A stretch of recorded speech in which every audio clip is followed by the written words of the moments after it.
ghouls and goblins, Radio 85.9 proudly brings to you the Horrorzoid Awards. All of tonight's trophies have been provided by Vincent's House of Wax Statues, and all guests will receive a complimentary Little Sam's swag bag complete with a Holly Ho candy bar. And now, without further ado, your host for tonight's event. Talking all things horror from the 80s, 90s, and today, Stevie Scares and Natalie Nightmare. Take it away, guys. Happy New Year, everyone. Thank you for using the Gregorian calendar, and thank you for tuning into another episode of Horrorzoid. I'm Stevie Scares. And I'm Natalie Nightmare. And today, whenever you're listening to this, fucking mid-morning, who cares? You're feeding the dog. It's the Horrorzoid Awards. Hell yeah. And yes, I promise I'm wearing a tux. You can't see it right now, but I'm all tuxed out. And as I said, I'm in my pajamas. I'm also in my pajamas. I lied. But yeah, we're psyched. We're having fun. We're all geared up for the Horrorzoid Awards. I know you're ready. We're ready. We want to give all of our rundown on 2022. Basically, if this is the first time you're listening to us, all we do is talk about horror movies. And here we are 20 some odd episodes later, and we're going to talk about the best of 2022. It's been a kick-ass year. It has been a kick-ass year. We've been happy to be part of it. We launched our podcast this year in 2022. Yeah. So this year will always hold a special place in our heart. But regardless, it has been an amazing year for horror. Mm-hmm. And this is how we're going to pay homage to this year in horror with the 2022 first of many, we're hoping, Horrorzoid Awards. Welcome, everybody. This is sure to be fun. And before we get into it, though, we're going to go over our housekeeping notes as usual. So bear with us while we get the legal stuff out of the way, and then we'll get to the awards. First things first, leave us a review wherever you're listening to this podcast. Reviews and ratings and all that stuff helps us grow and elevates us as a podcast. Grow the Zoid Army. We want to grow the Zoid Army. You're a Zoid. He's a Zoid. She's a Zoid. We're all Zoids. Hey, I think is how the song went. Yep. Yeah, exactly like that. So yes, leave us a review wherever you can. Email us at horrorzoidpod@gmail.com. We are always looking for scary stories, anything paranormal that you think has happened to you, that you feel has happened to you. We want to hear about it. Mm-hmm. And guess what? We want to read them on air. Yes. So please send us those anytime. Anytime. Next up, did you know you can also leave us voice messages? No. Yeah, I know. Yeah, that was one for a long time that Natalie did not know about. But yes, you can leave us a voice message. There's a link in this episode wherever you're listening to it where you can send us an audio message. We want to read those on air, or not read those. We want to answer them on air. We want to play you on air. You will get to hear your voice on an episode of Horrorzoid if you leave us a message. Do it while we're still underground, and then you can be like really cool and original and shit. Exactly. If we blow up and you got to be on an early episode of Horrorzoid, you're going to be like one of those people who's like, nah, man, I was there. Episode 23. I was there. Yeah. You don't even know what it was like then. It was the end of 2022. It was the Horrorzoid Awards, man. You weren't there. You don't know about it. Yes, send us a voice message. We love those. Also linked in this episode, you'll find a way to financially support the podcast. We do plan on launching Patreon here in 2023, so stay tuned for that. But until then, there is a link in this episode description. Just go there, click that, and you can send us whatever you think is fair, whether it's a penny, whether it's $1 million. We are open to it. Trust us. We're not going to throw anything away. Not at all. Exactly. That's going to... was like, you can't get papers in those machines anymore, can you? Where you put the coin in, you lift it up and snag the paper out. No, I don't think so. No, now you just have the paywalls. Yeah. Your friend links an article for the New York Times, and now you have to click, and it's like, oh, behind this paywall. Yep. It's like, oh, no. God, I hate that shit. We used to have a literal paywall, and now we have metaphorical internet paywalls that exist. Pretty fucking weird. Yeah, it is weird. But yes, guys, those things don't exist anymore. But you can contribute a penny and make a penny go far, and just contribute to the podcast. We're always happy to take it. Absolutely. We're the Sticky Bandits. Sticky Bandits. And last but not least, of course, please send us your ideas for what you want to see on Patreon when we launch it in the future. We are going to we're not short of ideas ourselves, but we want to hear what you want to hear. Yeah. If you're going to be willing to contribute to us. We just want to please you guys. Exactly. We're people pleasers. If you haven't been able to tell yet, we like everything. We don't hate anything. Yep. Except when a stranger the calls. Saw's family. The Saw is family. And for anything else, check out Horrorzoid.com. You can check out all of our social media and wherever you can listen to this podcast. If you have a friend who wants to listen, but you're like, oh, I don't use this one, just send them to Horrorzoid.com and we've got all the links up. And let me tell you what, I've had a few people say, I've been listening to the podcast and I'm not even really into horror movies. And even though there's some things that I don't understand, I really fucking like listening to you guys. And that means a lot to me. I think that's pretty fucking cool. So even if you've got friends that really don't watch horror movies, just make them listen to us anyway. We're fun. Yeah.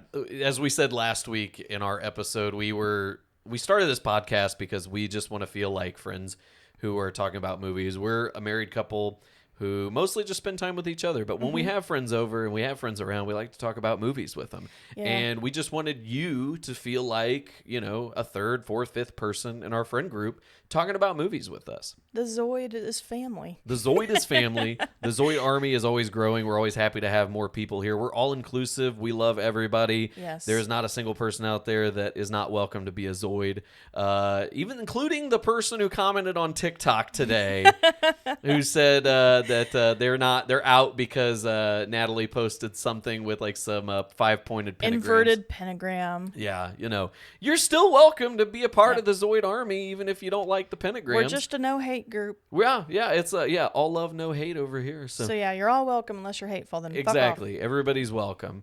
And we don't have any shout-outs this week. It's been a quiet week, but it was Christmas. It was the holidays. I understand people are doing stuff. People are out. A lot of people listened. We got some good viewership and good listenership, but I understand. It's the holidays.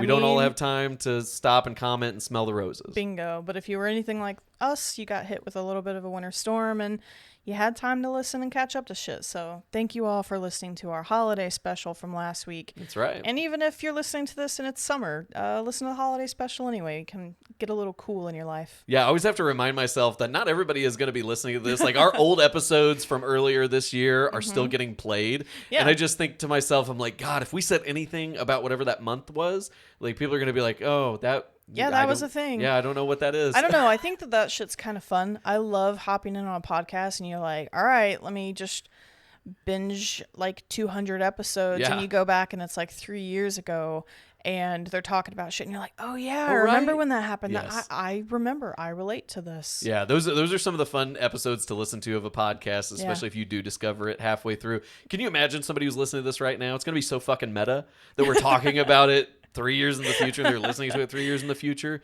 Thanks, Wes Craven, for inspiring all of us meta horror fans here. Exactly. So that was all the housekeeping notes. Thanks for sticking with us, guys. Again, no shout outs this week, so we're just going to get into the Horrorzoid Awards. And most award shows, you've got to wait for the big prize, the best film, the best picture. It's always the last. The Golden Globes, the Oscars, it's always the last thing you see. The best ofs, yeah. Right. Always at the end. You have to go through all of these things. And, it's not that those aren't important at all, but everyone wants to know what the best things are. But we said, fuck that, flipped it on its head. And we're going to start with, and there's not one winner. There's one winner for each of us here. But we are going to start with best film of 2022. Yes, and we both actually agreed on what the best film of 2022 was. Yes. And for each of us, it was Barbarian. Barbarian, yes. Barbarian is our best film of the year. You heard us gush about it a few months back on the show when we did our double feature about Barbarian and Pearl. Our first double feature episode. Like, we literally recorded that the day, I think, after seeing Barbarian. And we've obviously had a lot of time to digest it and think about how much more we love that movie, because it's got a lot to unpack in it. It does. And for us to name it the best film of the year, we're not sitting here and taking that lightly. It's like, yes, we like to have fun, but we legitimately sat and thought about this, discussed this in depth about what the best film was. And I think we considered several movies. I think the one that almost did it for both of us, that almost came to the top, was Terrifier 2. Yeah. Had a great year, and we'll get to Terrifier 2 later. It's definitely won some Horrorzoid awards tonight. So, but yeah, Barbarian just stood head and shoulders above everybody else this year. Yeah. And again, we know that's a heavy statement, and we don't take it lightly. And yeah, Barbarian did. It really did. It like Right. it. After all of was said and done, all the thought I put into it, I can't name a better horror film than Barbarian. Yeah, and I mean, obviously, we can't just watch movies all the time, no matter how much we'd want to. And so, yeah, there's definitely movies and things that we haven't seen this year. So if, we don't mention yours, I would love to know. We've been getting a lot of answers of that on TikTok. But yeah, Barbarian is just, it felt like a whole package to me. And with a lot of the message in it, I, being a woman, a femme-presenting person, appreciate a lot of these things because it's very much so just fucking listen to women and stop being a stupid man, because that's a lot of the shit in this movie. Obviously, everybody hates Justin Long's character, even though it's Justin Long, because he's a piece of shit fucking human who's abused a woman. Yeah, the statements that they make, like you said, with Justin Long's character, he's this just slimy actor who thinks he can do whatever he wants, and he, you can tell though, like you're kind of split though, because like you said, Justin Long, he brings this likability to the role. It's a good cast. It's what I've seen a few people refer to as the promising young woman casting style. You pick someone who's so likable, Right? And he usually plays, these amazing good guys, super sweet. You would die for that man, and then you make him someone who's sexually assaulted somebody and he's trying to cover it up. Yeah, it's and he's fucking getting brutal. sued, and like you feel this weird. Like you can see that he's got some remorse, and you can he's see like, there's some I made a humanity there, and Yeah. that's the thing. And it's like you get the vibe that I was getting ready to say. You get the vibe that he comes from humble beginnings. They're in Detroit. The setting of the movie is this kind of urban Detroit area, and it shows he bought the house and just kind of let it go to the neighborhood went to hell, and he didn't really keep up with it. And, Yeah. but he's also now just like an asshole movie star with so much money. He's like one of those people who has like someone who manages his money. Like, bingo, you see yeah. He's got a financial planner. Yeah, He's financial got advisor. a property manager for this house that he never sees. That is the subject of the film. The Airbnb that our main character Tess goes into, and becomes the victim of this fucking subterranean creature. There's so much going on here. We go from Justin Long being a piece of shit human and the themes of feminism and all that to this giant fucking just colossal woman that is living below this house that Justin Long's character owns, and that these two characters in the beginning of the film, Tess and Keith, are staying at. Right. And it's like, I love how everything is just so interwoven. Like, I know, like, we just ran through it, the Cliff's Notes version, and you're probably like, what the fuck are they talking about? But it's like, it all comes full circle. Like, well, there's something that I really like about the fact that the way it's filmed, and this obviously goes into another reason why I think it's best film. A lot of people found it really jarring the way it cuts from the basement scene to Justin Long in the convertible on the side of the ocean drive kind of thing. But I love that. But the way it flows, you do get the shock, and then it pulls you back, and then it shocks you again, and then it pulls back, and then it shocks you again. And it's like the movie continues to do that, whether it's, her storyline, his storyline, or when it goes even back further and you have the serial killer, Frank for, where you get the mother from. Yeah. And the thing is, like, and you get a great role from Richard Brake. Absolutely. So another reason why it's one of our best movies. Like, look at that cast alone: Justin Long, Richard Brake, Keith. Keith is played by Bill Skarsgård. Right. I mean, you've got an amazing fucking cast in that movie. The casting's alone. beautiful. The way it's set up is beautiful. It was a frustrating movie to watch because I just wanted to be like, no, don't go in the fucking house. Like, I feel like it's one of those that you're just like screaming at your TV the whole time. You're yelling. You're like, girl, don't go in there. Girl, don't go in there. Girl, don't go in there. And then you're like, Keith, don't go down there. Keith, and then you're like, Keith, just listen to her.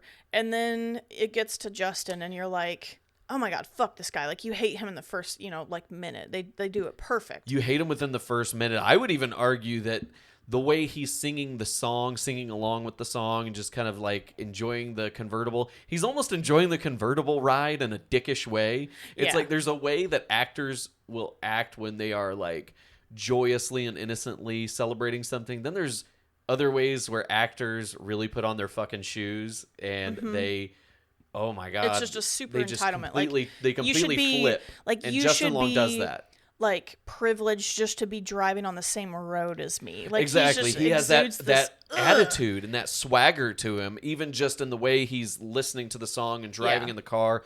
He literally embodies the look of nothing can touch me right now. Right. And when he gets that phone call, But that's the attitude he has the whole time. Like when he's on the phone with the lawyer, when he's talking to the financial advisor, There's even one when he's moment where talking he to the drops guy it. in the bar. there's one moment where he drops it, and it's the phone call. The phone call, yeah. That fucking phone call, which Kate Bosworth, his real life girlfriend, great Right. cameo, and all you hear is her voice. Her voice. But amazing that conversation and how, like you said, he has this bravado to him, this untouchable quality to him, but he drops it Yeah, he does. in that call, in my opinion. And I think I it agree. just, it's like he has the facade, he drops it, and then of course he gets right back into it. Yeah. The minute he gets down in that fucking hole. Yeah. Oh my God. Yeah. Tess. And here's the thing too. You watch the first part of that movie, and it sets off your creepy vibes really quick. Like when she wakes up and her door's open. It's, and you the talk about how whole- it's filmed. It's like part of that is the beginning of that film and how it's Oh, filmed. yeah. I apologize. No, I didn't no, mean to no. interrupt, but it is. No, I know you bring that up, exactly. and it is filmed so well. It's like it is like great horror movie beats. Yes, I know exactly what you mean. And there's also even the way it starts where the camera pans from inside the car through the window to the outside of the car. Like there's a lot of camera work alone that makes you feel really on edge. And then just the interaction that she has with Keith just makes it even worse. And you're just like, I can't fucking trust this guy. He's too nice. He knows that he just needs to be nice to like get her close. Well, and you and talk like about you feel like that yeah. the whole time. But the thing that really fucks with me is when you get past him and you see her. The first time when she goes down in the basement, she follows Keith, and she gets all the way down to the catacombs, and you see the mother. And as a first-time watch, you're terrified because you don't know what it is that's down there yet, because none of this was spoiled. We went and saw it like the week it came out. You don't know what's down there, and you just see this giant fucking shape. You don't know who she is. You don't know how she was created. You don't know why she was there. And then when you finally understand how she was and why she is and who she is, it is the most tragic character for me in that entire fucking movie. I know there's a lot of people that agree with me. Justice for Mother, 100%.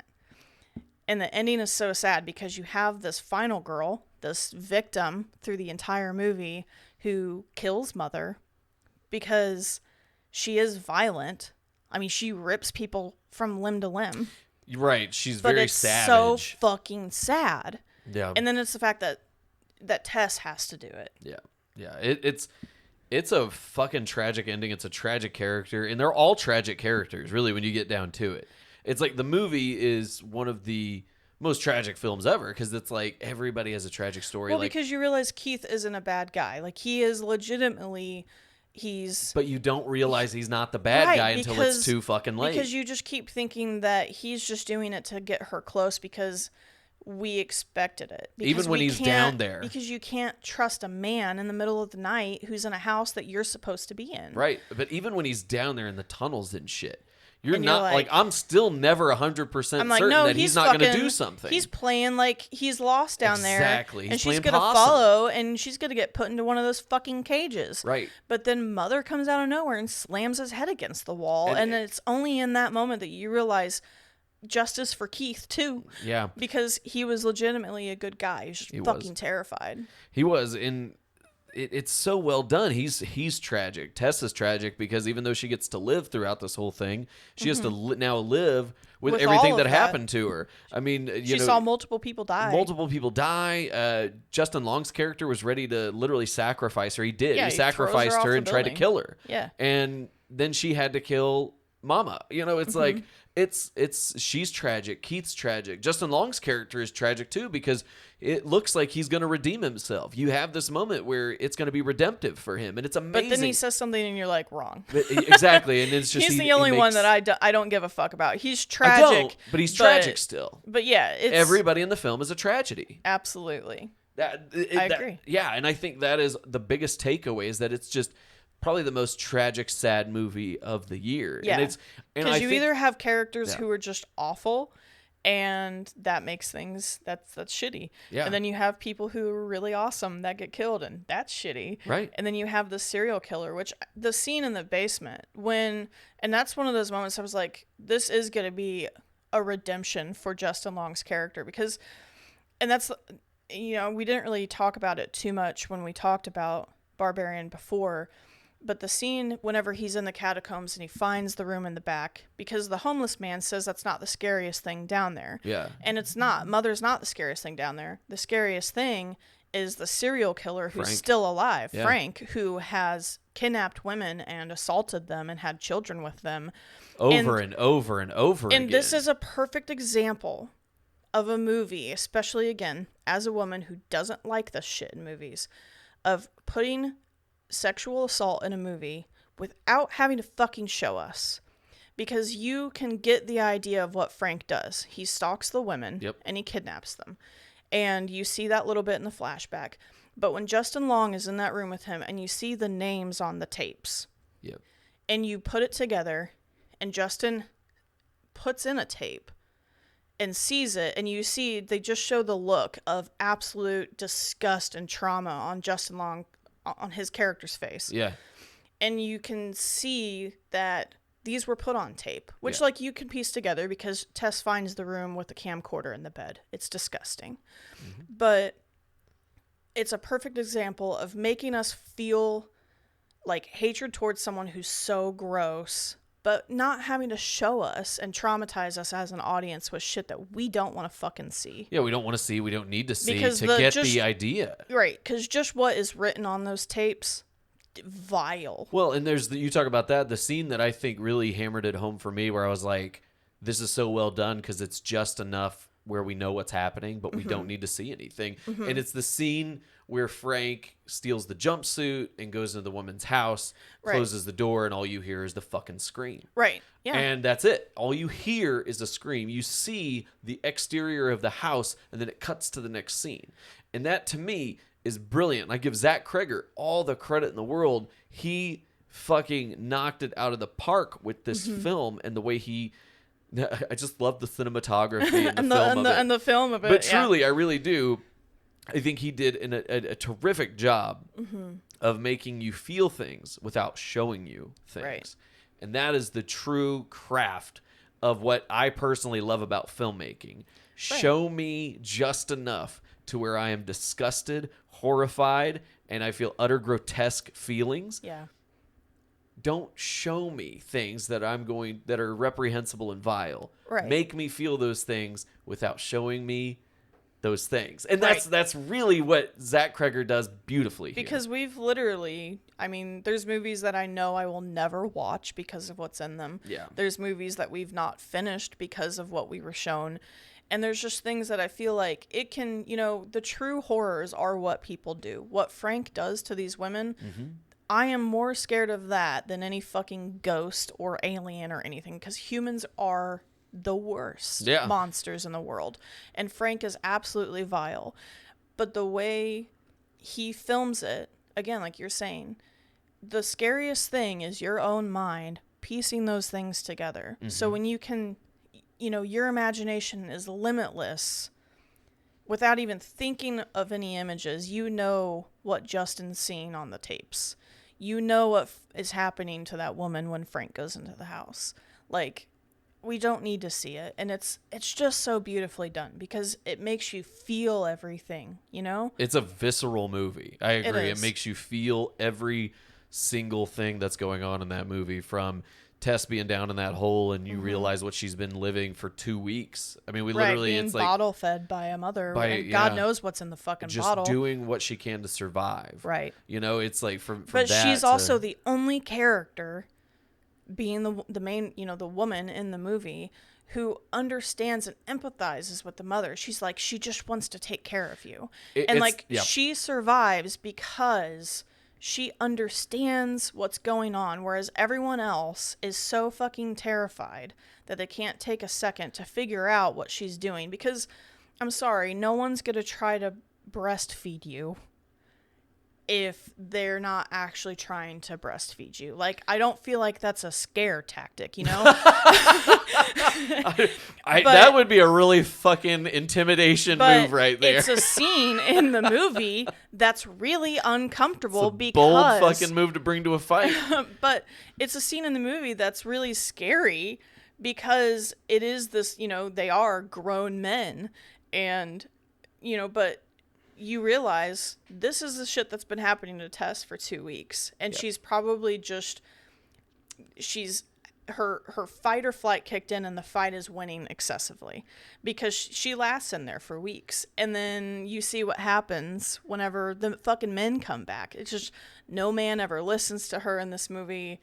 There's so many things that they could have avoided. If Keith wasn't one of the, I just gotta see it for myself. I just gotta see it for myself. And then like, call the police, file a fucking report, and let them go down there and get drug in. Even the homeless guy, his hubris of thinking she can't get in here, she never has gotten in here, and she never will get in here. It's what fucking undoes him. But Tess is the only one who's like, are you sure she can't get in here? Right. Tess is the smartest person in the movie. Mm-hmm. Tess is the smartest person in the fucking movie. And it's amazing to me. It's just the whole point of the movie is if you lead with empathy, if you lead with that, if you try to understand and flip the tables, you will understand how to survive because she's literally reacting to every move that the mother makes. Mm-hmm. And that's why she survives. It's just she's just quick on her feet. She's empathetic and she reacts. Yeah. And but she's not worried about anything else. She's just worried about survival. And all the men in the movie are worried about these other things. Mm-hmm. And it's just she's the only one thinking clear-headed. And I absolutely fucking love it. At the end of the day, if everyone would have listened to her and followed her lead, then they'd still be alive. I agree. This is just one of many amazing feminist-forward movies that we got in 2022, and I am absolutely fucking here for it. It was the best movie of 2022. Need we say more? Yeah, absolutely. That's our award for our best film. We still want to know what yours are, so you can still let us know. But on to the next one. We are going to do our best villain. And I promise this isn't going to be a theme through the whole episode, but yet again, Stevie and I agree. I think everyone agrees with this, though. Yeah, I'm pretty sure if you disagree with us, there's something wrong with you, because Art the Clown is the greatest villain of all of 2022. Without a doubt. Art absolutely dominated 2022. It was a movie shot on $250,000, and Damien Leone takes this fucking thing, and we saw it the first weekend because we thought that was going to be the only weekend. They were like, we live in fucking Indiana, okay? I'm sure that there's other states that we're probably going to have more than 4 theaters showing it for 2 days. Yeah. But I had tickets, a week ahead of time, 2 weeks ahead of time. As soon as they were on there, I had them fucking up and ready. And we were only supposed to have like a Thursday and Friday night showing. And we saw it on Friday. Yeah, we saw the Friday night showing. Yep. And then it did just so became well. the little engine that fucking could. It really did. It was the little slasher that could, I think, is the headline that I kept seeing people write about. Yeah. The little slasher that could. But we thought it was only going to be in theaters for that one weekend. And then it was like, so we had the Thursday, Friday showing. And then they're like, the fact that it got extended to Saturday, Sunday was already huge. Yeah, I was like, hey, they're going to be showing it. Day after day and week after week. It was in more and more theaters. It just kept going. And it more than like quintupled its own budget. Yeah. It just knocked everything out of the park. Monumental showing financially because people wanted to see this fucking guy in a clown suit going ape shit and cutting people up, and that's exactly what we got. And they did not disappoint. No, Damien Leone, the first Terrifier came out in 2016. It was really, it was also really low budget, and it dominated though because it's like you started seeing it pop up on everybody's like films you have to see before you die. Like when they put it up on Netflix. Netflix, yeah. And I remember I saw someone post, I was like, oh, that's a really cool looking clown. And kind of looked a little more into it, and I'm like, hey, a lot of people are saying this movie's pretty wild, like it's really, low budget, just kind of like good practical effects, kind of cheapish gore, like just that good fucking horror. And I was like, hey, we have to watch this. We have to watch this. We have to watch this. And finally we got around to it, pulled it up on Netflix, and we were not disappointed. No. And it's everything they promised. It's low budget, it's gritty, it's gory, it's and fucking... there's not much story. No. But the second movie, obviously, we get way more story. We talked about it a bit. But art, you know, David Howard Thornton is fucking amazing. Yeah. No disrespect to any of the other actors that have played Art, but David Howard Thornton has taken that role and he's made it his. He is, what I saw everybody saying is Art is the new horror icon. Yeah, he's the new Freddy, he's the new Jason. Yeah, he's our new fucking big bad. Yeah. I mean, he dominated the box office. Like, the fact that it was like, oh, they're extending it for 2 days. Oh, a week. Oh, a month. Oh, my God, they've made this much money. And, like, just how much I've seen for this, I'm so fucking happy for them. Because it's obviously a huge passion project. And, you know, this character is just brought to life so well. And, I mean, the movie, it's long. It's brutal. It's funny as hell. Like, I absolutely, you know, obviously everybody loves the scene where he's trying on the glasses in the Halloween store. But, like, I can't help but there were so many moments in this movie For me, where, it's like... the dry cleaner scene. I fucking was cracking up during that shit. Exactly. Because he's just sitting there with, like, nothing on but, like, his shoes and, like, the And little his thing on face his paint. head. Yeah, and his face paint. Yeah.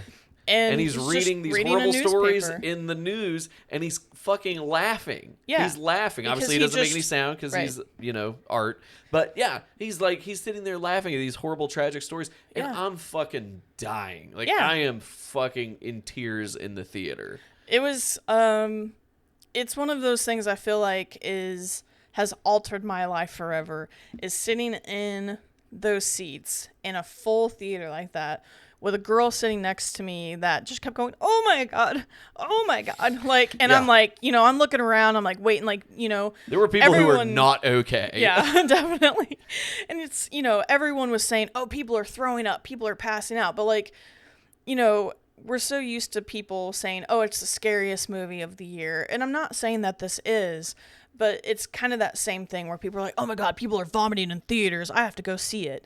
But, like, there were actual fucking videos people are posting, like, hey, my friend passed out at the theater and People we had to being have a handed those little paramedic. paper bags and, like, breathing Right, into them because they were, right. like, hyperventilating. And I was just like, oh, that's all I kept thinking, you know, this fucking chick next to me. I'm like, if this chick Ralph's her nachos, I'm going to die. Oh, my God. But, like, you know, nothing happened in our theater, but it was one of the most fun, like, crowd experiences with the way people were laughing and shouting and screaming, fucking gagging, crying out, covering their eyes. There were so Just many oh my so much gods fun. in the theater. It Oh, was not yeah. even funny. But, I mean, come on. He's the biggest icon of 2022, aside of all of the other, you know, amazing movies we've had out, like Scream, Halloween, you know, the big icon movies.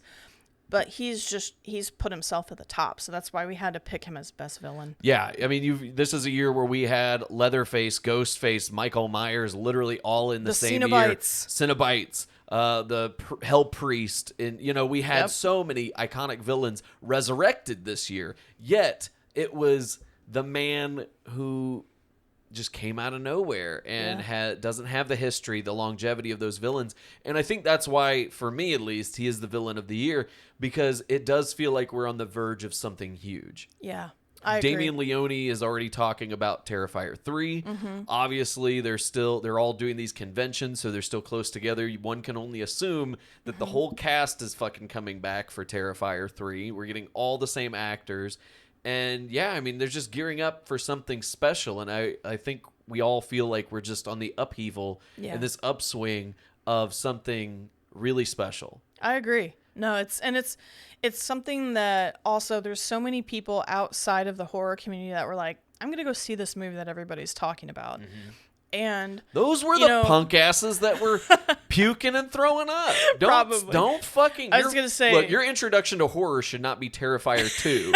No. Your introduction to horror should be something like fucking Goosebumps or Are You Afraid of the Dark? Like it was go us. watch Scream. Yeah, Like, that's a good intro to horror. Your first horror movie or your first horror movie in a long time should not be that fucking Potatoes movie. to the face. Yeah, it should not be fucking Terrifier 2. No. This was just something unbelievable. And that's why Art is the villain of the year for me, because like Freddy, like Jason, like Michael Myers, he's the one that I see people talking about. He's the one I see people just wanting to see more of. And also, people simp the fuck out of him. Like, the horror community weird, simps fucking everybody. Listen, It's a whole community of simps.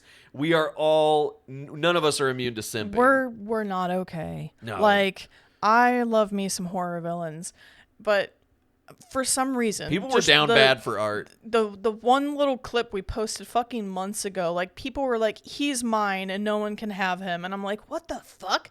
And it's He's like Jack Skellington. But also, like, I get it. Right, but I understand. Yeah. So art, best villain. There's an award coming up later where we're gonna get to talk about art a little bit more, and especially one specific scene. So yeah. Moving on though, these are our acting awards, and we like most shows we're giving out 2 acting awards. So our 2 awards, first is going to be the 2022 Golden Crown, because everybody needs somebody to rule over all the screamers. So who is it going to be? Who's going to be the recipient of the Golden Crown for each of us? And we're also going to give out a second acting award, and that is the Silver Shriek. So basically, look at it this way. Golden Crown, who fucking dominated this year in horror? What actor, what performer, who just lives rent-free in your fucking head in horror? We had a hard time narrowing it down on these awards. Yeah. But yeah, so Golden Crown is who just stood head and shoulders above everybody else. And the Silver Shriek, who was just right there nipping at their heels. Yeah. So I will go first, because I think it'll be no surprise that my pick is Mia Goth. I do not blame you. And everyone is probably hooting, hollering, and cheering right along with you. I got to give my Golden Crown for 2022 to Mia Goth. I mean, she had the absolute best year of anyone in horror. We come out with X, right? Like, we're already hyped for X. Sure. You know me, I'm a huge Ty West fan. I was dying to see it. You were already a fan of Mia Goth by then. Right, A Cure for Wellness. You know, we love her in A Cure for Wellness. So we love Mia Goth. We love Ty West. You throw in Jenna Ortega into the mix, and you throw in fucking Brittany Snow. Right. You throw in Martin Henderson. You've got Kid Cudi. Yeah. I mean, you have an amazing cast of talented actors in that film.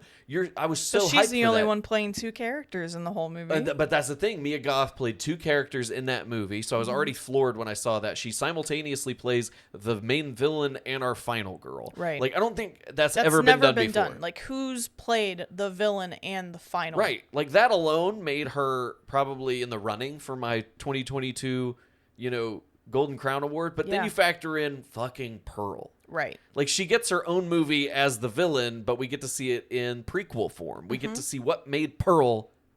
Not to mention, we didn't even know we were getting Pearl until the ending credits of X. Like, that was the coolest shit. Like, thank you, Ty West, for being so fucking cool. Yeah. It was a lot of firsts.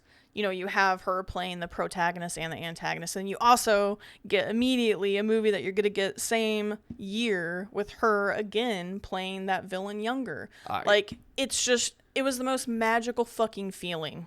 I can't believe it. Like looking back at X and Pearl and just that phenomenon that was those 2 movies, and we're still in it. I mean, I scroll TikTok and I still hear, "No, I'm a star. I'm a star, please." And I see the long close up. Why don't you like me? Yeah, it's like, Pearl, you're scaring me now. Yeah. We see that, and we see the long, that extended shot in the credits of her staring at the camera unblinkingly and her eyes watering and shit. So it's like, we're not out of Pearl Mania just yet. Maxine in the water where she's like doing the side look. But we're going to get Maxine. Yeah, we got Maxine. The 3rd movie in this expected trilogy is coming, I assume, here in 2023, although I don't know if anything's official yet. But yeah, it's exciting. It's exciting. We've got so much, and Mia Goth deserves all the credit in the world because she brought these characters, Maxine and Pearl, to life. And Ty West, as I said, he'll be the first to tell you, she was as much of an equal partner in the creation of all this as he was. Exactly. Without Mia Goth, we wouldn't have this amazing franchise. We talk about Art the Clown and how we feel like we're on the verge of something special, and Art is and this Terrifier franchise is going to be special. I think this X and Pearl franchise is something that could go on and really give Terrifier kind of this franchise to go hand in hand with. Yeah. know- No, I agree. I think those are probably the two biggest movies I feel like this year. Like, And maybe that's why we're so excited about Art and about Mia Goth and Pearl and all that. Like, maybe that's why we're so excited. It may not be everybody's favorite. It may not be everybody's cup of tea, but they are huge fucking movies for 2022. Movies. Yeah, absolutely. So that Mia Goth, she gets my Silver Shriek. She gets my Golden Crown award. Yeah. I'll get to my Silver Shriek here momentarily. But Natalie Nightmare, who are you giving the Golden Crown to? So, with much turmoil and distress, I finally came to one. So my Golden Crown also shared a movie with Mia Goth. It's going to be Jenna Ortega. So obviously, cannot argue that at all. January we had her in Five Cream, and even the people who say that they didn't really like the new Scream movie absolutely love her opening scene. I was really excited for this whenever I saw the trailer and you see her like using this like the app, like the smart locks to like try to lock her doors, and it unlocks and she locks it again and unlocks. I think that's one of the scenes that hooked me the most in the trailer. I agree. And it was such a good fucking opening, and she was absolutely amazing, and she survives. Like, you think it's gonna be, oh, it's just another bullshit fucking Scream opening where this person who's a huge star just gets got at the very beginning, but she survives. Yeah, because she's a big star at the time relative to the rest of the cast. A lot of the cast was relatively unknown. But she had a stint in You, season 2. You and I both love her in that show. I thought she was awesome in that show. It's another reason I was super excited for her. But then she was a Disney kid too. So yeah, she was one of the bigger stars going into that movie. I had no fucking idea about that.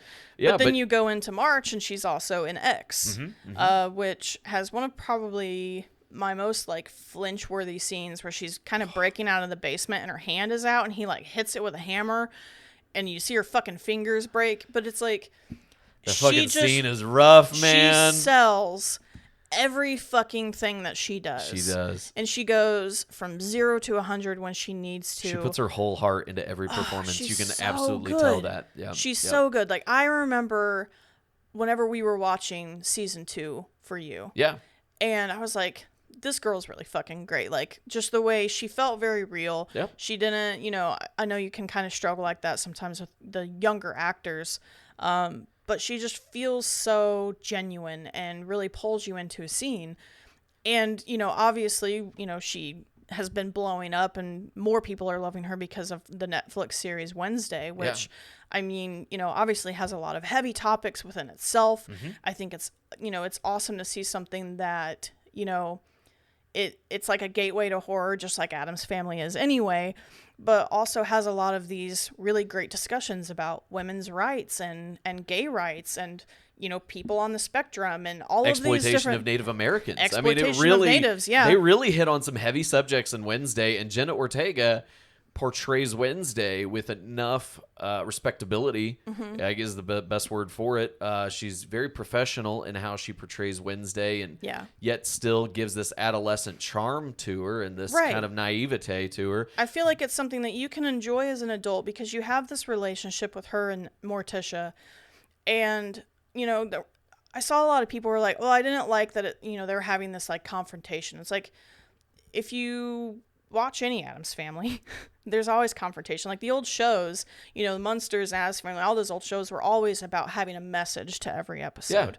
Yeah. And there was a lot of that in the old series. And even looking at the newer movies, you have Gomez and Fester fighting in the first, or in the second movie.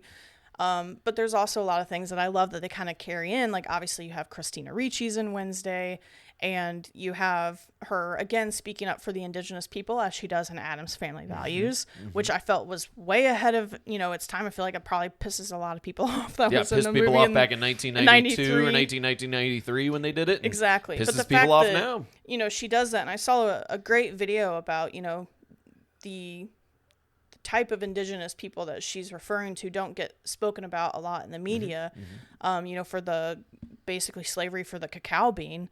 And that blew me away. Like, that's still, I'm 37. I'm still learning. We're always learning. Yeah. And I felt like I watched that show and, she does an amazing portrayal through it. whether you like it or hate it. I honestly don't understand the people that don't like it, but she does so well, and I love that it's full of fucking great messages. Even if, X is like, she's like, but I want to be in the porn, and it's totally different.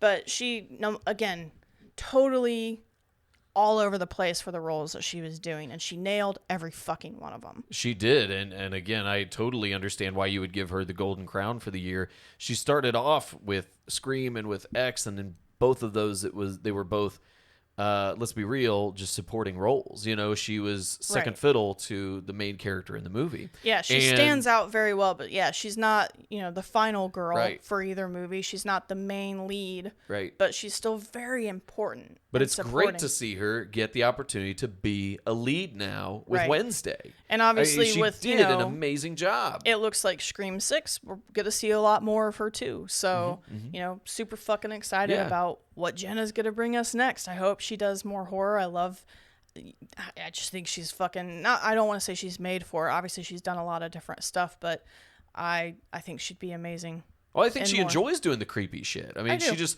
seems like somebody who's fully embraced it, and I don't think she's going to shy away from it anytime soon, especially if she's still doing the Scream movies. She seems like the type of person where doing the Scream movies is probably a dream come true for her. Like, she's just somebody who enjoyed those movies. You could be like, hey, do you want to be an extra in like a fucking like party? And I'd be like, on Scream? Yes, please. You mean like Matthew Lillard? Like, of course I want to do that. Like, do I get to like say hi to people? Do I get to like, just be fucking near any of these cool people? Yep. Like, yeah, I want to be in a Scream movie. For me, that would quickly turn into an episode of It's Always Sunny in Philadelphia where I'd try and upstage them. You would be that extra in the background where you're like, oh, they were trying to make this their performance. Exactly. They were trying to catch somebody's eye. Bingo. So moving on, we want to give out our Silver Shriek Awards. These are the people who, it wasn't quite their year in horror, but damn, did they make a strong case for it. A fucking impact. Yes. So for me, the Silver Shriek Award goes to a man named Joseph Winter. Joseph Winter, along with his wife Vanessa, directed the segment in VHS 99 called To Hell and Back, and directed a movie called Deadstream that we have gushed about time and time again on this show. Mm-hmm. So Joseph, though, I give him the Silver Shriek because behind the camera and in front of the camera, he has just really proven himself to be a name to watch out for in the horror genre. He's really saying there's all these wonderful, talented people in the horror genre making movies right now, and I deserve to be in that discussion just as much as anybody else. Mm-hmm. And I think that Deadstream and To Hell and Back both cemented that, hey, this guy belongs at the table. I agree. I've said so much. I really do. I feel like we've gushed about him time and time again on the show. Mm-hmm. But again, I just feel like he is somebody that in the future, he and his wife, Vanessa, these movies that they've made, these segments that they've done, I think it's only the beginning. I think the rocket is strapped to them, and we're going to see them just fucking blast off here soon. Well, they're one that anyone that watched it and was talking about it online, they were just like, oh God, this guy's going to be great. He's going to be great. And he does found footage so well. I know we talked about how a lot of it felt very Evil Dead. It's great comedy. But it's the fact that, he's also directing. Like, but he's amazing at doing whatever he does. I don't know the full, depths of his acting abilities. But with what he's done, I feel like there's so much more potential to see so many more great fucking movies out of this guy. Agreed. His acting is great because he does have this likability to him. He has this genuine quality to him. Even when he's playing this scumbag Sean in Deadstream, there's still something about him. You're like, I want to like him. It's like, I wish you're like, when you find out he did these awful things, you're like, oh, I don't want him to do those things. So like, exactly. I don't like that. He seems like a nice guy. It's like, don't tell me he did those things. It's like Joseph's face almost didn't match Sean, but then as soon as he opened his mouth and started talking, like, oh, he's a fucking dirtbag. Yeah. And you're like, and you're along for the ride the whole time at Deadstream. So he is, again, Silver Shriek Award. He wasn't quite as much of a heavyweight as Mia Goth, but damn, watch out for this guy and all of his movies. That's a solid way to fucking come into the horror community, is that. Yeah. Right, said Fred. I agree. And with that, although my choice for the Silver Shriek Award has had a little bit in horror, I felt like the most impactful, and whether you hated this movie or not, you loved it or not, Jamie Clayton as the priest made so many waves. The first image that we got whenever, and I know everyone's like, oh, the new Pinhead. And it's like, yeah, it's the priest in this movie, but still Pinhead if you want to say that. But she was Pinhead. Come on. She was Pinhead. She had pins in her head. She was Pinhead. Like, we know. But, I know a lot of people were kind of disappointed with the movie because they're like, oh, yeah, it's going back to the source material. And then they just felt like it didn't deliver. And then a lot of people were like, oh, I wanted it to be gorier. And while there are things that I kind of agree with, like, we all would love to see more crazy, like, body ripping, that we get in the classic Hellraiser movies. But this was just such a beautiful fucking movie to me. And Jamie just blew my fucking mind. The voice, the look, obviously, she's not making the fucking prosthetics, but, that's all the art design to bring this character to life.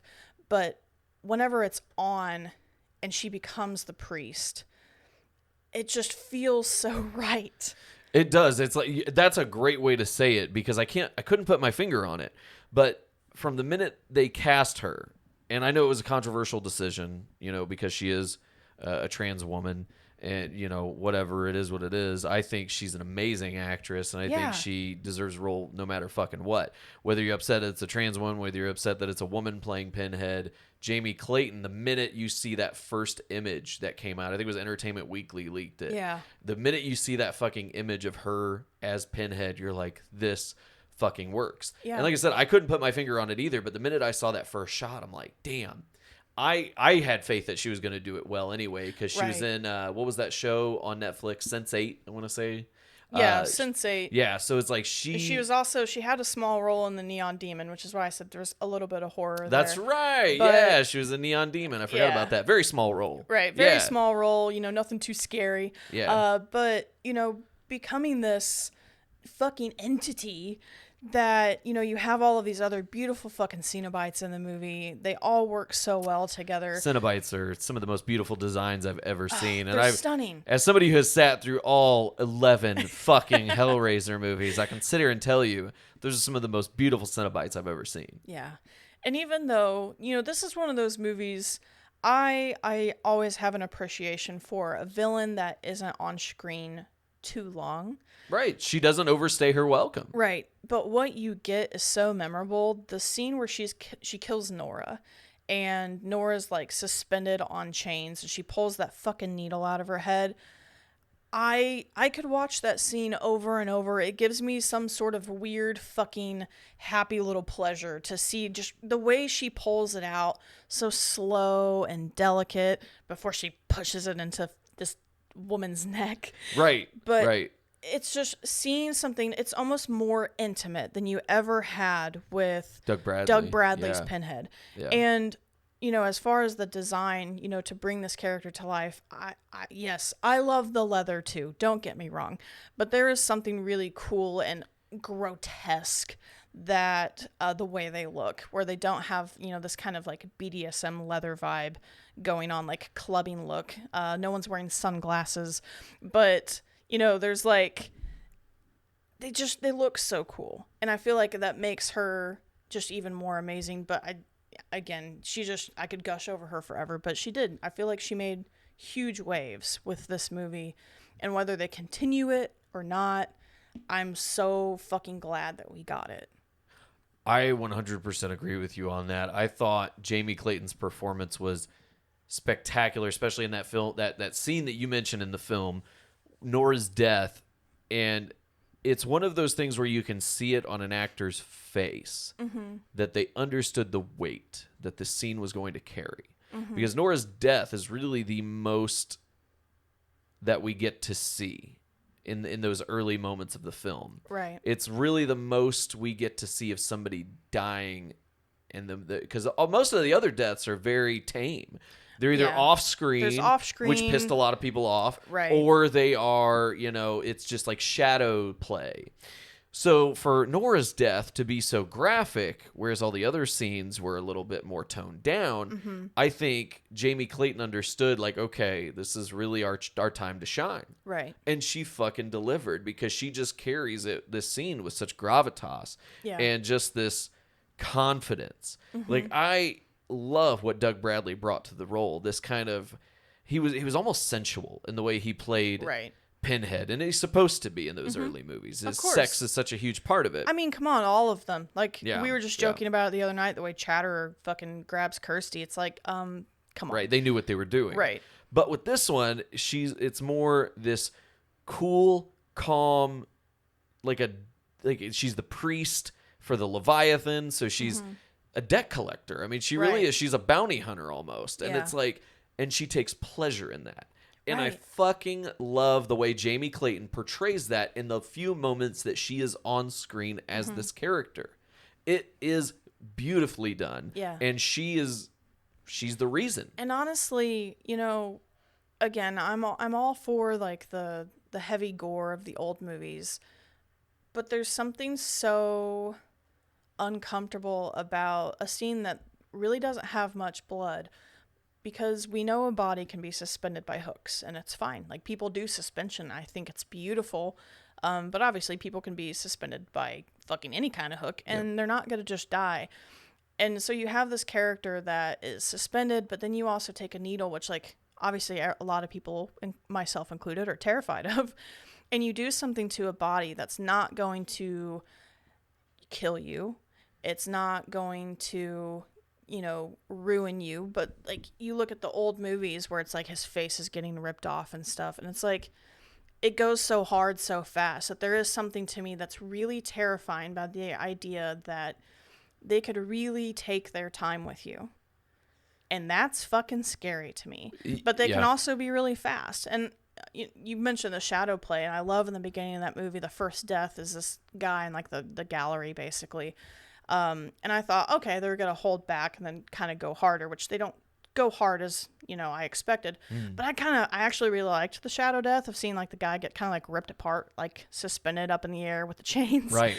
It's a less is more scenario with the way David Bruckner did the Hellraiser of 2022. Would I like more like crazy Hellraiser gore? Yes, I would have taken it. It would have probably made the movie a little bit better for me. But I also feel like there's something so like eerily creepy, beautiful, grotesque about this movie that I just feel like comforted by it. Yeah. I can't explain it. Well, and it's another one of those. And her performance brings that, because I love that you still have this kind of like monotone, but it's like this low voice instead of like Doug Bradley's like big blah blah blah, but it's like still like monotone. Right. I Again, just calm, think cool, she's collected. Yeah. fucking perfect to carry on Hellraiser this way. I couldn't agree more. Yeah, Jamie Clayton deserving of that Silver Shriek Award. So moving on to our next category. This is our best director in horror this year. So for me, I gushed about his movies already, but Ty West. Stunning. I'm a little biased here, but it's just Natalie and I judging this, so fuck it, I can be biased. Yeah. But Ty West has been a favorite of mine for a long time. I mentioned it earlier. House of the Devil, The Innkeepers, The Sacrament, all fucking amazing movies. I was really bummed out to see him leave film and kind of go to TV, almost kind of like, no disrespect to him, it almost felt like he was just kind of like retreating to TV because it was safe, it was comfortable, it was something he could get by on. But to see him come back to film, and in such a big way, partnering with a company like A24, delivering two of the biggest fucking movies of 2022 out of fucking nowhere, X and Pearl, creating a horror icon with the Pearl character, along with Mia Goth, of course, and I gave Mia Goth her credit, but Ty West deserves the other half of the credit. I mean, he's given so much to the horror community this year. We've been blessed by West. Blessed by West. There we go. That will be up on the merch store when we get that up running. Blessed by West. Look out for that. But Ty West, I love his work so much. I'm a huge fan of his. I even get joyous every time we watch You're Next, and he's the guy who dies with the bow and arrow in the beginning. And I fucking love it because I'm like, yes, Ty West, fuck yeah. Yeah. And he does the segment in VHS, the first VHS, the honeymoon. Or no, the second honeymoon, I think is what it's called. Honeymoon, yeah. So it's just I love his work so much, and I'm really happy to see him back in film. And we had some great directors this year. Jordan Peele did a movie, but I love Jordan Peele, but man, Jordan Peele's just been good for so fucking long. It's like I got to give Ty West some love, and Joseph Winter, we gave him some love, but do want to give a quick shout out to Phil Tippett for Mad God. Absolutely. That was visually stunning and fucking blew my mind, and Yeah. I can't. I hope it doesn't take him 30 years to make his next movie. Right. Now mine. I haven't seen anything else by her. There's been some recent works, but I don't know shit about them. But there was a movie that came out towards the beginning of the year called Fresh. And I give my best director to Mimi Cave. I adored this movie, and I absolutely fucking love the way it's filmed. It was really hard for me because there's other movies that, we were kind of talking about Barbarian earlier. There's so many amazing movies. The way they're filmed are just beautiful. But there's something about this one, and maybe it is the 30-minute opening for me. The 30-minute opening. You mean really, Act 1 that yes. is just like the opening credits of the fucking movie? Right. Act 1, Hallmark movie romance, dating scene. Oh, it sucks. Oh, suddenly the guy that I'm dating has me chained up in his really fucking nice house, and he's going to say he's going to eat me slowly. You skipped the best part. Cotton candy grapes. Yeah. Fucking cotton candy grapes, man. That's how he picked this girl up at the grocery store. And here's some bullshit. I fucking love cotton candy grapes. So We now had cotton candy grapes in the fridge before. Yeah, because I am a sucker for cotton candy. But yeah, anytime I see those at the store and I want to buy them now, I'm just gonna think of cotton candy grapes. Like that's the conversation starter. Thinking but of God Winter damn it, Soldier macking on chicks in the grocery store. He was so fucking good. And I mean, honestly, when you think about it, and this is what's really scary about this movie, and this is the character for why I didn't trust Keith in Barbarian, because It really is. he knows what he needs to do to make a woman trust him, and he's kind of on level with the main antagonist in A Wounded Fawn, where he gets close to women to become a serial killer, basically.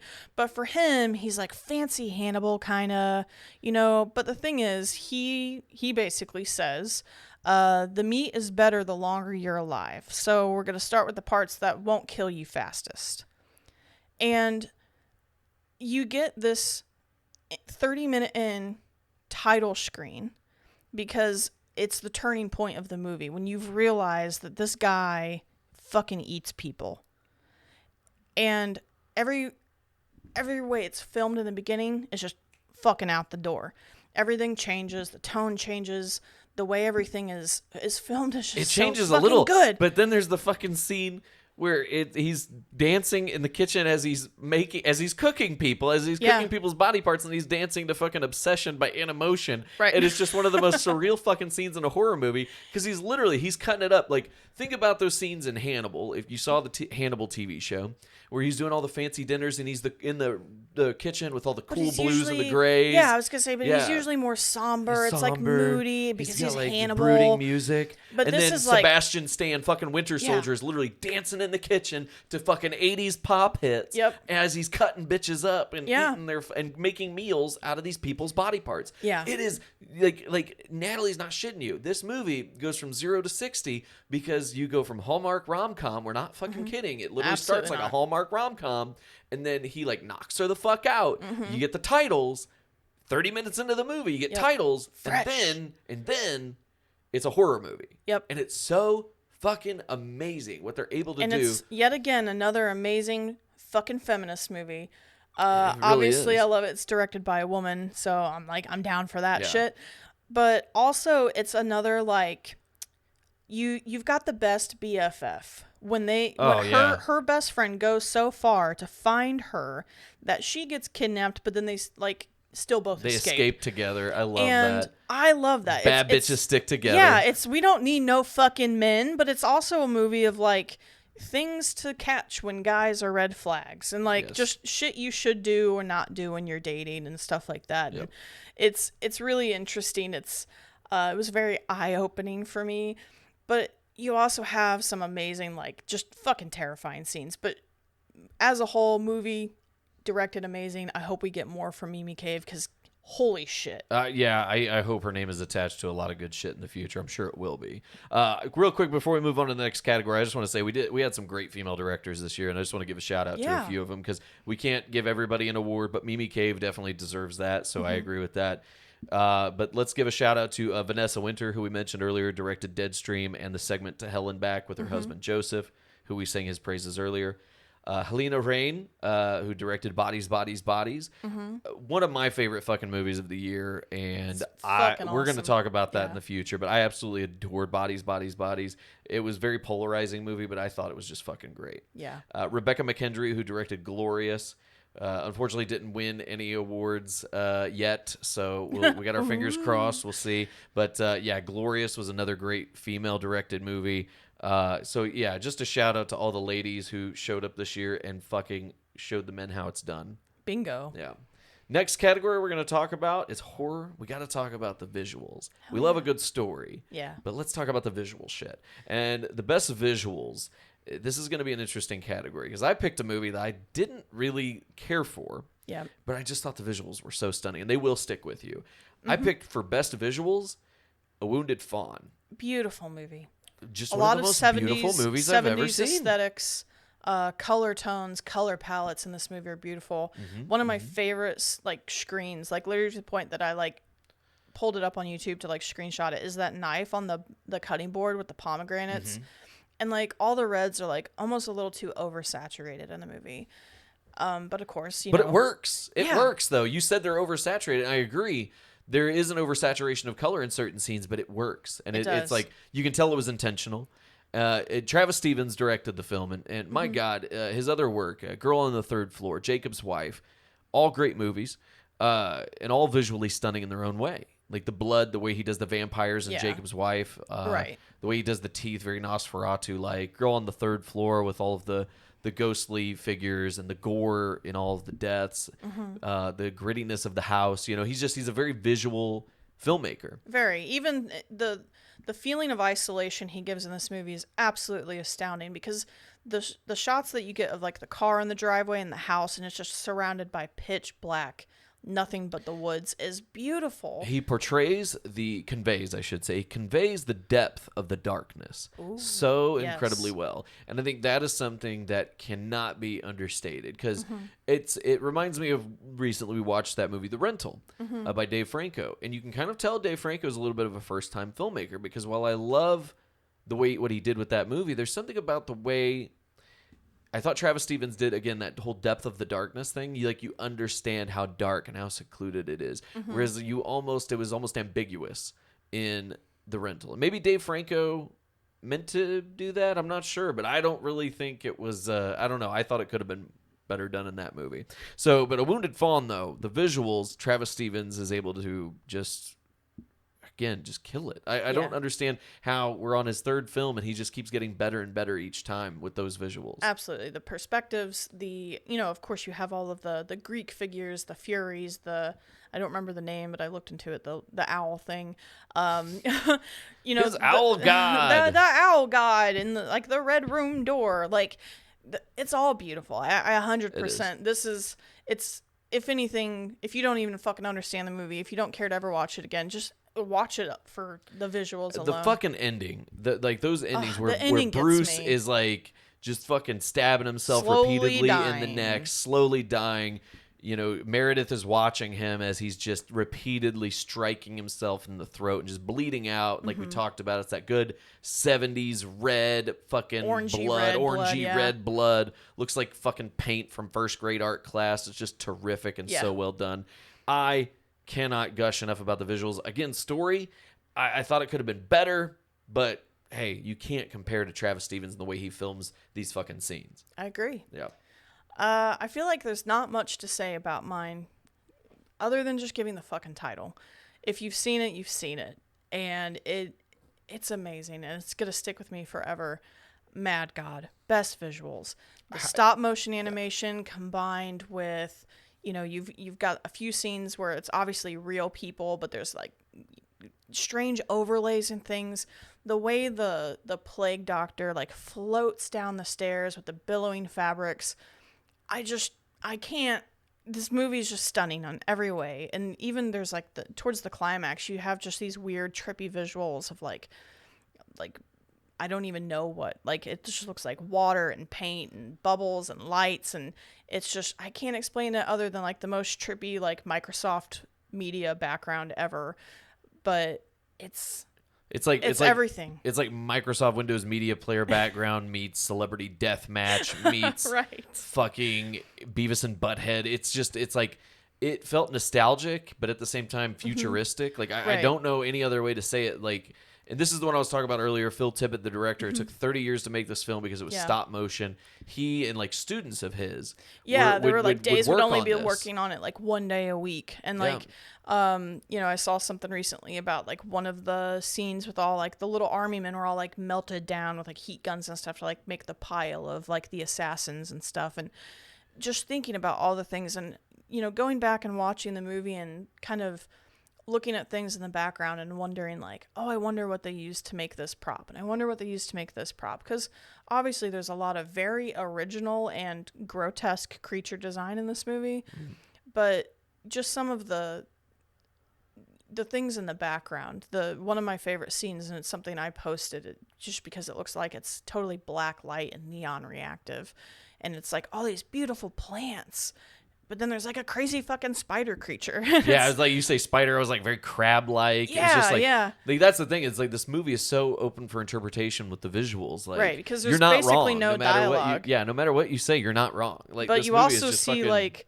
a guy put like his arms down in the gut of a guy over and over as they're like trying to fish out something from inside of him. yeah, It's intense, and there's probably going to be some stuff in there that makes you feel uncomfortable. But I would only say maybe look up, your trigger warnings. There might be some gross things, but there's nothing over the top for me. no, personally. there's nothing.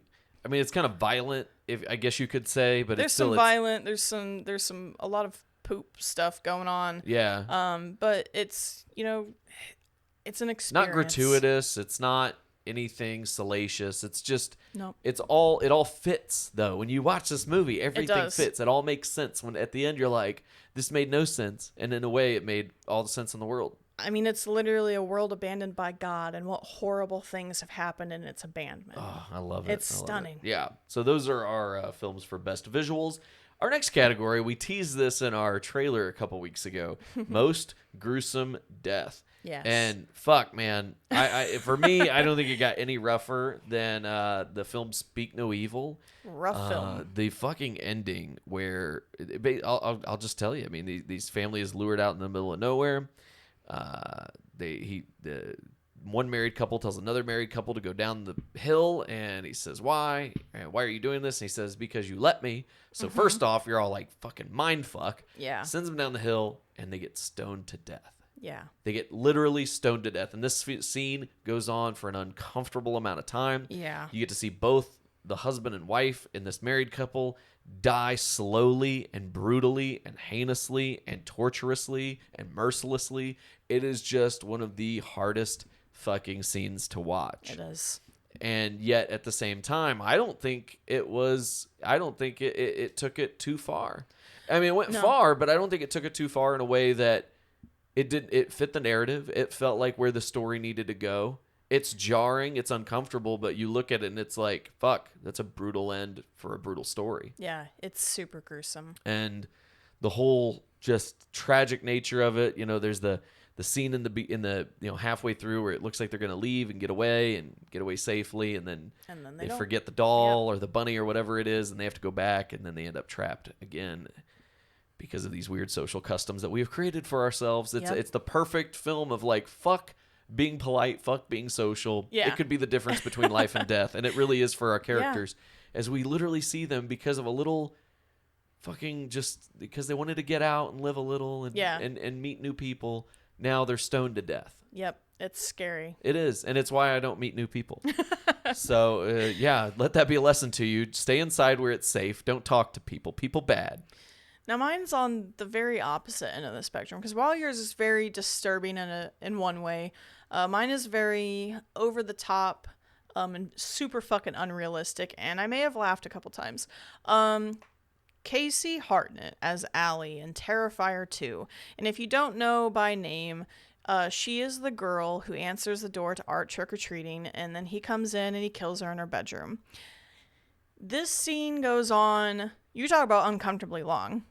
It it doesn't stop. It doesn't fucking stop. And I love that, we saw the little extra after the movie when we went and saw this in theaters, where we got to see how Damien basically was like, oh, this scene was only going to be this long, and then COVID happened, and they had all this extra time, before getting their protocols in place to continue filming.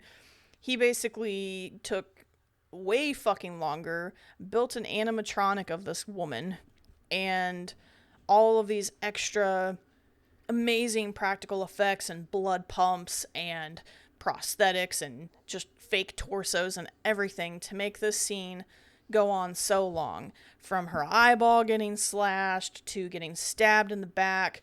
The one that gets me is when he lifts her hand that's already all fucked up and she's already been scalped basically, and he grabs the 3 fingers and then her index and thumb and tears and rips her arm in half. It's so fucking nuts. And you would think maybe that's enough, but no, it keeps going. But the thing is, watching this, I know that you're probably listening to this, and if you don't watch gore horror, you're probably like, oh my god, my Jesus. But the thing is about this, it's almost done slapsticky. Borderline, because art is hilarious, obviously, and he just thinks it's all so funny, all the chaos he's causing. But it's also, even though there's so much realistic to it, it feels so over the top unrealistic in a way. And again, I also know it's a fake serial killer, a fake demonic clown, and a fake character with all these cool prosthetics. And it's obvious they're prosthetics. Right. It's not like And that's the thing is why that's why they're able to get away with it. That's why I say I kind of laughed a couple of times, because you think it's done, and then he goes when he gets the salt and rubs it in the wound, and you're like, I can't believe he just fucking did that. But it's also how I watch a lot of these movies, I'm always so excited to see how they did the scenes. And so seeing the things that they did to bring this scene to life, and fucking kudos to Casey for just being a fucking amazing actress for this scene. But yeah, she's not our main actress. She's not our final girl, but my goodness, I really awesome. hope that she has a bright future in horror, because that scene alone, you're right, she earned all the money and then some. I hope Damien Leone went back after watching the movie, was like, here's more fucking money. I hope a lot of that $250,000 budget went to her, because she fucking carried that scene with her reactions and just selling the fuck out of the injuries that she was getting from art. Well, that's the thing. You take maybe 5 minutes of screaming, and you think about how many days it probably took to do that whole it took bit. 2 years. He literally said, he's like, we kept filming this for 2 fucking years. Exactly. Which makes you wonder, what scene, if they would have stopped during the pandemic at any other scene, what the fuck would that have looked like? How long would that death have gone on? Right. Because obviously there's a lot of stuff in Terrifier too that, you see it start and you don't see it finish, but you see the aftermath. Yes, yeah, you see a lot of aftermath, mashed potato aftermath. Speaking of aftermath, let's talk about our most what the fuck moment. And WTF, yo! WTF. Now this is the surprise of the year. There were a lot of them, but we kind of had to bring it down. So what was your most what the fuck moment, Stevie? So most what the fuck moment, we talked about this before we went and started recording. For me, the most what the fuck moment is not the most shocking, most over the top, most craziest shit. Because, Terrifier 2, like we were just talking about, that would be that. For me, like I said to you earlier, for me, the most what the fuck moment has to be, all right, I can guess a million different scenarios about how this next scene is going to go. Mm-hmm. And it just fucking slaps me up the side of the head with 1,000,001. Yes. And for me, it's the scene in Men where the male entities just continuously give birth in rapid succession to more disgusting, vile, terrible, horrible male creatures. Yeah. It's fucking gross. It's fucking awful. disgusting. It's fucking beautiful, though. It's fucking so well done. It is masterfully done. It is gorgeous in its grotesquerie. That's the only way I could fucking say it. It's another one that I was like, is it over? Oh no, it's still going. It goes so long, so hard. It's uncomfortable and it's weird. Some of the CGI with this movie was very uncanny valley, and it didn't disappoint into the birth scene. I agree. I'd kind of heard about it before I'd seen the movie. I was a little worried because there was a lot of shit talk with this movie, and I can understand why there are people that don't like it. I get it. I can always kind of see both sides. But yeah, I think we both really enjoyed this movie. But that movie, or that scene, I was just like, is it done? And it's like he's giving birth out of his back. That's the one that fucked me up. Yeah, the birth out of the back was probably the peak. Also, why does it have to be so up fucking close? I love it's up close, and it's nasty. They're all kind of fucking slimy and shit, and it just like gets, like I said, just gets more disgusting as it goes along. It is one of those scenes that keeps on giving you good fucking visceral horror. Good WTF. Good WTF. Alex Garland, kudos, man. You always make me say what the fuck, whether it's Annihilation or fucking, I think he had something to do with the 28 Days Later movies. Those fucking really fucked me up. But yeah, Alex Garland, kudos, man. You're always making me say what the fuck. What was your most what the fuck moment? So, you were just talking about Speak No Evil, and you would think that I would also say, like, oh, the scene where they get stoned to death. But it's actually a scene where, by this point in the movie, they're trying to get away. They know the people are bad. They've realized at this point, this couple that they're like visiting away, like kind of rooming up, having a couples thing with, are serial killers. And they're all in a car together. They've failed their escape at this point, out in the middle of this cold kind of cabin in the woods movie. I didn't really think about it. But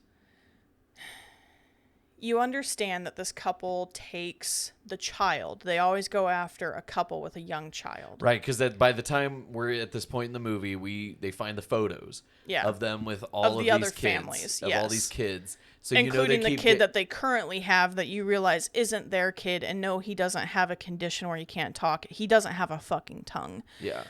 But in the middle of them, you've got the antagonist couple and the protagonist couple, and the protagonist couple's child is in the car, and you realize that they're going to take their child now, this little girl. And this scene stuck with me a lot, which is why it's a what the fuck for me, but it was also, I didn't expect it to happen the way it does. They basically hold the mom on one side of the car, make the dad on the other side of the car wait while they cut the daughter's tongue off. And you see it. And in all its fucking glory. I was thinking, like, obviously they're horrible people. Obviously they're serial killers. They're also abducting kids and, like, keeping them for however long until they pick a new kid. But it's like, it's the fact that they don't take her away. They don't do it in any kind of, like, here's some medication. We're going to put you under and take your tongue out. Like, no, they harshly, crudely cut this fucking little girl's tongue out of her head while the parents are being held back and have to watch. Yeah. It is so fucking uncomfortable. Like, you got a pair of those Fiskars? Just let me cut that tongue out. That's it. And, yeah, that's my what the fuck moment. That is a pretty intense what the fuck moment. That scene does stick with you. It's fucking hard to watch. That whole movie sticks with you, and yeah, the more I think about it, the more it's like, damn, just so many impactful scenes. Like, you talk about the little boy that they had with them when they first met, and the scene where he just kind of taps on the dad's shoulder. He turns around and he opens his mouth. You just see he has no fucking tongue. It's like, yeah. God, it's like, it's just, they show you the things that you're like, surely they won't show us that. They're like, no, they fucking show you. Yeah. And they don't hold anything back. It's also, it's just a beautiful movie. The scenery, the setting. I'm always a fan of, watching foreign movies. They're always something a little different than getting your typical American horror. And this is just a beautiful movie, but be warned. Yeah, be warned for sure. There's a gruesome death and the what the fuck moment award here for this one. So enter and watch at your own risk. Our next category, our next award is for the best jump scare. Oh, I love jump scares, but it got to be a good one. It does have to be a good one. So for me, the best jump scare, the one that made me like fucking jump out of my seat in the theater was Barbarian, which was our film of the year. Mm-hmm. Fucking Keith, when he gets killed down in those tunnels. When Mama come running. When we first see Mama. Because it's like, obviously you know a jump scare is coming because Georgina Campbell, Tess, she's got the flashlight. She's aiming it around. She doesn't know where to fucking go. Yeah. You know, it's like you're getting And you that whole kinda fucking. hear something. You kind of hear Yeah. it, and Keith says is like, "There's someone else down here. There's someone else down here," and you're like, "What the fuck?" But when we first see her, and then she just grabs his fucking head and smashes him against the rock, it to me that is a beautiful, beautiful scene. Yeah. And literally, like when she comes on screen, you hear those fucking footsteps. I'm like, "Oh shit!"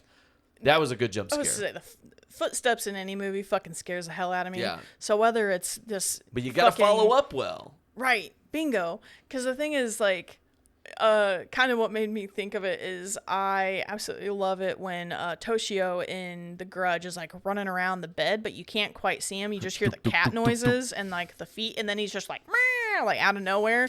You and your fucking sound effects. And he's so scary, and that's kind of how this is. Like, you're in this dark catacomb, you hear her like giant thundering fucking footsteps as she's running, and it's just, it did, like, I was one of those almost toss the popcorn kind of jump scares. It was a toss the popcorn jump scare. It's our toss the popcorn award. Oh, that's we're not a the good one. VMAs. We're the ZMAs. The ZMAs. Hashtag ZMAs, guys. Let's get that trending on whatever the fuck you're doing on social Hashtag media. Kurt's World. Hashtag, so guys, welcome to Kurt's World. My best jump scare is one that I think was really smart. We kind of talked about this before. I'm almost a little sad that we didn't talk about this movie more. We'll probably come back to it, but Smile is one of my favorite movies of the year. Smile kicked so much ass. It was really, really close to being my favorite movie of the year. But there's the scene where our main character is sitting. She's got her laptop up. She's in the dark kitchen of her freaky house with too many fucking windows, and she's playing this audio over and over, and she's got like headphones on, like big over-the-ear headphones. And then there's that jump scare where the entity appears like right fucking next to her as she's listening to the sound over and over. For those jump scares. But it's done so well because, again, there's no sound cue, just like yours. There's no like harsh, sharp violin string to kind of scare you into that jump. But it's the fact that you have this scene that builds so well by her listening to this audio over and over and over and over and over. And it's getting louder and louder, and all of a sudden, bam! And that scene fucking, it takes the cake for me. It's the scariest. I know whenever I go to sit down, we just finally got that on Blu-ray, just recently came out. Whenever we go to fucking watch that again, it's probably still just, it's going to be one of those scenes that gets me every time. Yeah, I love a good director and filmmaker who can play with the audio, and Parker Finn does that so well. And I remember being in the theater for that one too, and you're absolutely right, because and with the jump scares, like, it's not, I say I knew it was coming, that doesn't make me love it less. In fact, it makes me love it more, because if I know it's coming and you still fucking get me, that kudos. See, and that's what I mean. And that's the thing, you know it's coming, but fuck, it still gets you. That's what I mean by a really good, well-executed jump scare, because you always get the ones where there's like a loud bang, or like it's something that's not really scary, but it's just a loud noise to get you, anxious while you're watching the movie. But if you are into horror enough, you can kind of see these things where they're clearly building a scene. You know it's going somewhere. You're getting that anticipation. You're getting the viewer hooked, and they're waiting and waiting and waiting, and they know it's coming. But yes, if it gets you, that's how you know it's done right. It's incredibly well done. One of the best jump scares. Again, kudos to Parker Finn. Man, just fucking scared the shit out of me in that theater. Absolutely. Yeah. Our last award for the night. We're coming to a close. Thank you for joining us for the Horrorzoid Awards. Again, this is our last category, so tip your valet on the way home. Yes. No, we will not be comping the meals. You will have to pay for those. So eat up, everybody. Most underrated film of the year. And for me, again, we kind of talked about it a little bit, but I went with a film not that wasn't talked about enough, but was literally underrated to me because I just saw so many people trashing it, and I don't see why. I literally can't find a reason why. For me, it's Men. Men, like you say, oh, I can see why people said negative things about it. It's like, I really can't. Like, I think it had so much to love about it. Jessie Buckley, amazing performance as the lead actress, just deserves so much credit. I'm glad you said that, because there are some, it's a visceral movie, and she does some of the most real arguing I've ever seen in a movie. Oh, like, her I and her felt- husband. Yes, Oh those my scenes God. are some of the most uncomfortable, realistic arguments. Hands Yeah. down, I agree. Yeah. Yeah. But Jesse Buckley did amazing. Alex Garland, one of my favorite directors, just always delivers something special. Mm-hmm. But then you have Rory Kinnear, who plays the men in the movie. He's the guy who's got all the faces. The same face on The all same the people. face on all the Yeah. people. It's creepy and it's uncanny valley, but you get this kind of gross scene with the men giving birth. You get this great drama between Jessie Buckley's character and her husband. You get gore with his suicide. I mean, it's a hardcore trigger warning. There's suicide in it. And it is fucking brutal. Right. But to me, it's like, again, I look at it, it's like it had great statements about feminism, had great acting, great directing, had gore, but not too much, had the right amount of drama, had just, again, I don't see any reason why this movie doesn't deserve anything but praise. And I mean, I know I'm heaping a lot of praise, but I really enjoyed this movie. The only thing that I can see, and I don't want to say because I hate it when people say this, I feel like it's very rare that you can say it and mean it. I don't want to say people don't understand this movie. I think they understand the movie. I just think it's not their type of movie. And that's totally fair. okay. Because some people don't like his other movies. He's got a very otherworldly style. There's even, there's a scene in this movie where everything is just so excessively green. I'm like, this is fucking I know unnatural. exactly what you're talking about, yes. But you look at other movies that he's done, how beautiful he can create these worlds like Annihilation. And there's something just special about that to me. Maybe it wasn't necessarily his topic to pick. I know that was something that was kind of thrown around, but I really like this movie. I agree. I think, it was talked about a lot. It was pushed everywhere. Obviously, everyone kind of made jokes. We're like, oh, a horror movie called Men? Duh, it's going to be the scariest thing ever because men. I think people were more interested in the jokes and the punchlines, and then we're like, oh, it's a real movie. And it's like, it was an A24 movie, so it's like, obviously, it's like, A24 is getting to that reputation where it's like, oh, it's an artsy-fartsy kind of horror movie. And not everybody is, like you said, that's not everybody's cup of tea. Yeah, but and we're definitely not the top hat, monocle wearing, like, artsy-fartsy, like, oh, this is elevated horror, you just don't understand. Fucking speak for yourself, plebeian. No, we are, like, I will go back to the fact that we did an entire episode about Rob Zombie, guys. We are not highbrow horror fans. No, but I really did. I thought this had a great statement and sentiment, and it was well executed in every single way. Most underrated film for me, Men. Yeah, I agree. Yeah. Well, I disagree because my most underrated film of the year also involves men. I'm seeing a theme of the feminism here. Remember what I said? The Evil That Men Do films. Evil That Men Do films. This is kind of another one. Is Glorious. I fucking loved this movie. This was a great fucking movie. It's a slow burn. And you have to wait. You have to wait it out until you start to understand because it gives you bits and pieces slowly. There's a lot of dialogue, very minimal. It's like in a fucking rest stop bathroom. There's not a lot of movement in this movie. No, it's very theater because it's you have two actors mainly, Ryan Quanten and J.K. Simmons, and all J.K. Simmons lends is his voice. And it has it's like a one room, one setting kind of film, and it is theater though because you get so much beauty out of this very small, intimate, close setting with these two actors. And they play off of each other so well. And again, Rebecca McKendry, as I gave her a shout out earlier, is a female director who just killed it this year. Yeah, Glorious came out of nowhere and stunned me. Beautiful movie, cosmic horror. How often do we get to talk about good cosmic horror? Right. And I love the concept, and I'm just going to spoil the fuck out of it.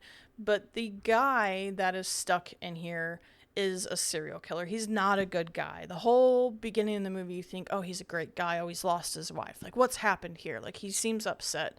And he's got all of these things that's clearly tied to a woman. And it just feels like maybe he is mourning somebody. And he kind of is, but he's also a fucking serial killer. Yeah. He's not a good guy. Not Jason Stackhouse. But you have this entity who's like, oh, I've seen the good that humanity can do, and I love this planet, and I don't want to let it be destroyed, and you have to die so I can save it. And you have this fucking great scene where he thinks he needs to stick his dick in the glory hole in the bathroom. Hence the title Glorious. Hence the title Glorious, where this entity kind of speaks through this little hole in the wall. He's in the bathroom stall, not to be looked at. He's very Lovecraftian. It's orby. It's visceral. It's very kind of. He's like an intestine monster. Yeah, you just kind of see little bits and pieces under the stall door.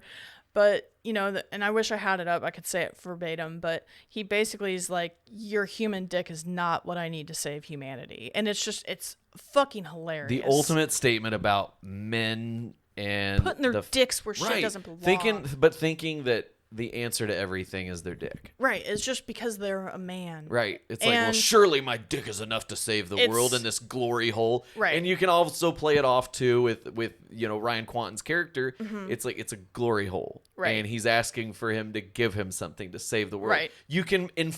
One could infer that that's what they meant. And, so there's a little bit of a plausible deniability there. Total kudos to Ryan Quanten for the way he can portray his emotions with his facial expressions, because he's like looking at the whole because there's like graffiti in the bathroom, so it looks like this little monster with a mouth, basically. Right. And, which is kind of obviously another symbolism for the creature on the other side. Mm-hmm. But the way he kind of looks at it, like, I don't know if I want to do that. And it's like, we don't want you to do it. Don't do it. Right. He goes back and forth on it, and then finally he's like, no, surely it's my dick. But I will say also, and I might have to check in with this person, because I remember I posted this clip on TikTok, as we do. And there's a beautiful scene where it's just raining blood in the bathroom, and there's this beautiful music playing. And the beautiful music is covering the screams of somebody who's getting ripped apart by this creature. Yep. And it's so beautiful. Like, the heart rolls on the floor in front of him. And if that's any reason to watch the movie, it's that fucking scene. But also to stick along for the ending and see what happens. Because, I don't know, I think this movie deserves the fucking world to see it. Yeah, it's not often we get to use the word cataclysm, but it is a very cataclysmic ending. Yes. Yeah, for certain. Guys, that was the Horrorzoid Awards. Thank you for joining us. It's the first year, hopefully of many, that we get to do these. This was a blast. I can't think of a better way to end the year. Mm-hmm. Thank you for being with us for all of 2022 that we've been doing this. Thank you so much, guys. I know we're only on like 23, 24 episodes here, but it has been an absolute fucking blast. Yep. 2022 has been an amazing year. We can't wait to talk about all of 2023 and then have our same awards next year. Yeah. So you got to stick around and listen and let us know what you like along the way. And we got some exciting shit coming up next year. Yeah. Saw 10, Saw X is coming out. Evil Dead Rise. 2023 is going to be Scream 6. So fucking amazing. Yeah, we've already got some big stuff announced. So yes, stick with us. 2023 sure to be another great year in horror. Again, we plan on launching Patreon next year, so stick with us for updates on that. And again, Horrorzoid.com for any updates you may be looking for. But again, thank you guys. And with that being said, we'll leave you with this. First of all, a podcast takes a lot of work, okay? You have to organize the guests. You have to do a Google Calendar. And then you build a following. It takes a long fucking time. And I've been working on it for a while. Thank you for listening. Be sure to subscribe wherever you get your podcasts. New episodes drop every weekend. Follow us on TikTok @HorrorzoidPod and send emails to horrorzoidpod@gmail.com with your thoughts, questions, and stories for us to read on a future episode. To all our Zoids out there, stay scary.